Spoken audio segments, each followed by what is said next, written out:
Est-ce que vous priez, frères et sœurs?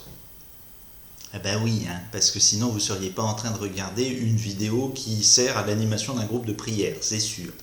Bon, allez, un point pour vous. Mais quand même, qui priez-vous quand vous priez?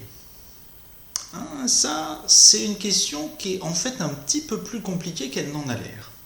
Parce que quand on dit je prie Dieu, on n'a pas tout dit en tant que chrétien.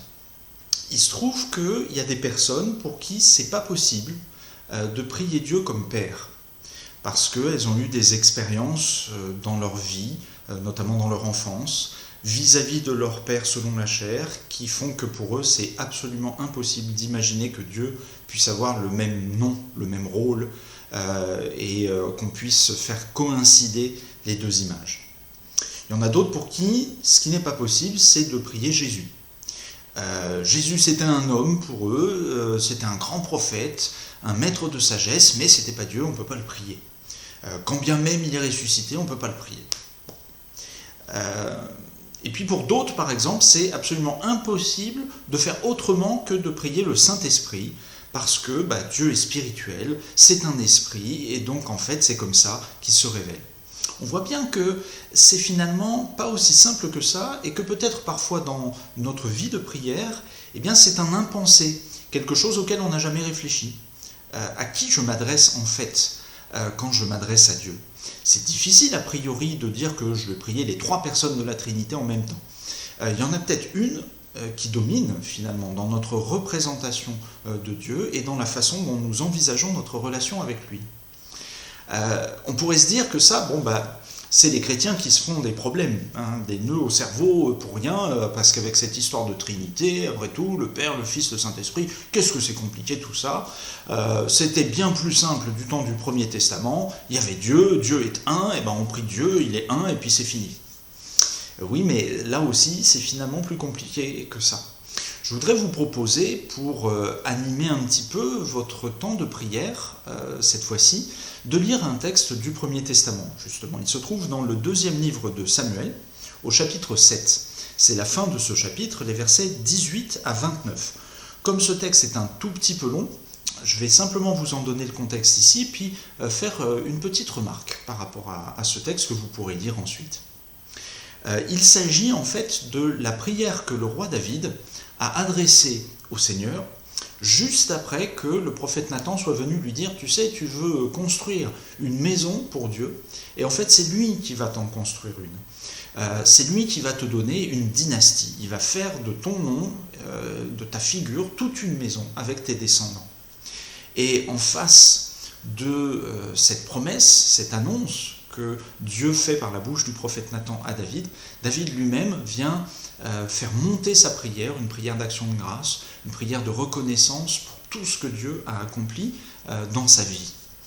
Et bien dans cette prière, figurez-vous que David s'adresse au moins de 4 façons différentes à Dieu. Il y a 4 manières que David a de nommer Dieu quelque part dans cette prière. La façon la plus fréquente qu'il y a, c'est « Seigneur éternel ». Seigneur éternel, c'est-à-dire Adonai, écrit en toutes lettres dans le texte hébreu, ça veut dire mon Seigneur. Et puis après, YHWH, vous savez, le fameux nom de Dieu qu'on ne peut pas prononcer. C'est une manière assez originale de parler de Dieu, puisque quand on lit le texte en hébreu, si on est un juif pratiquant, on doit dire 2 fois Adonai, Adonai. C'est une manière vraiment très particulière de prononcer le nom de Dieu. Et puis il y a éternel, tout simplement, Adonai, qui revient là 3 fois dans le texte. Mais ça ne suffit pas. Il y a une fois où David parle de Dieu, tout simplement, Elohim.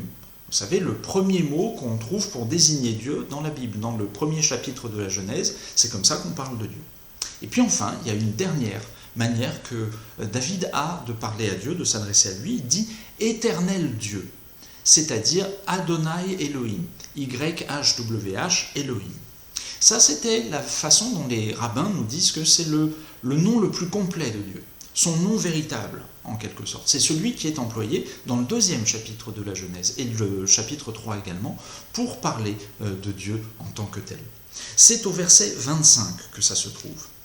Et je crois que cette multiplicité de façon de parler vient dire eh bien que même pour un juif comme David, c'était pas aussi simple que ça de savoir à qui exactement il s'adressait, quel type de relation il pouvait avoir avec ce Dieu qui avait tellement fait de choses pour lui que quelque part il restait encore lui-même balbutiant dans sa manière de parler au Seigneur.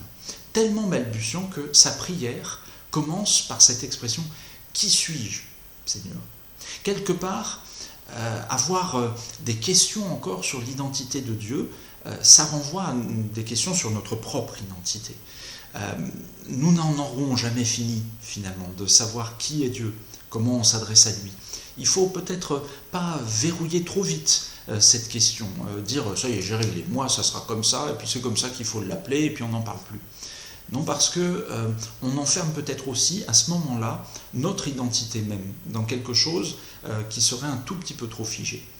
Oh, je ne dis pas qu'on va changer d'identité tous les jours, hein, mais nous savons bien aussi que notre personne elle-même est appelée à évoluer, est appelée à changer au cours de notre vie. Eh bien, ce changement, il est accompagné par Dieu. Et je crois qu'en réalité, Jésus, le Christ, est venu nous montrer une manière très dynamique d'entrer en relation avec le Seigneur. Il peut y avoir des saisons dans notre vie de prière. Parfois, on va être plus à même d'appeler Dieu notre Père.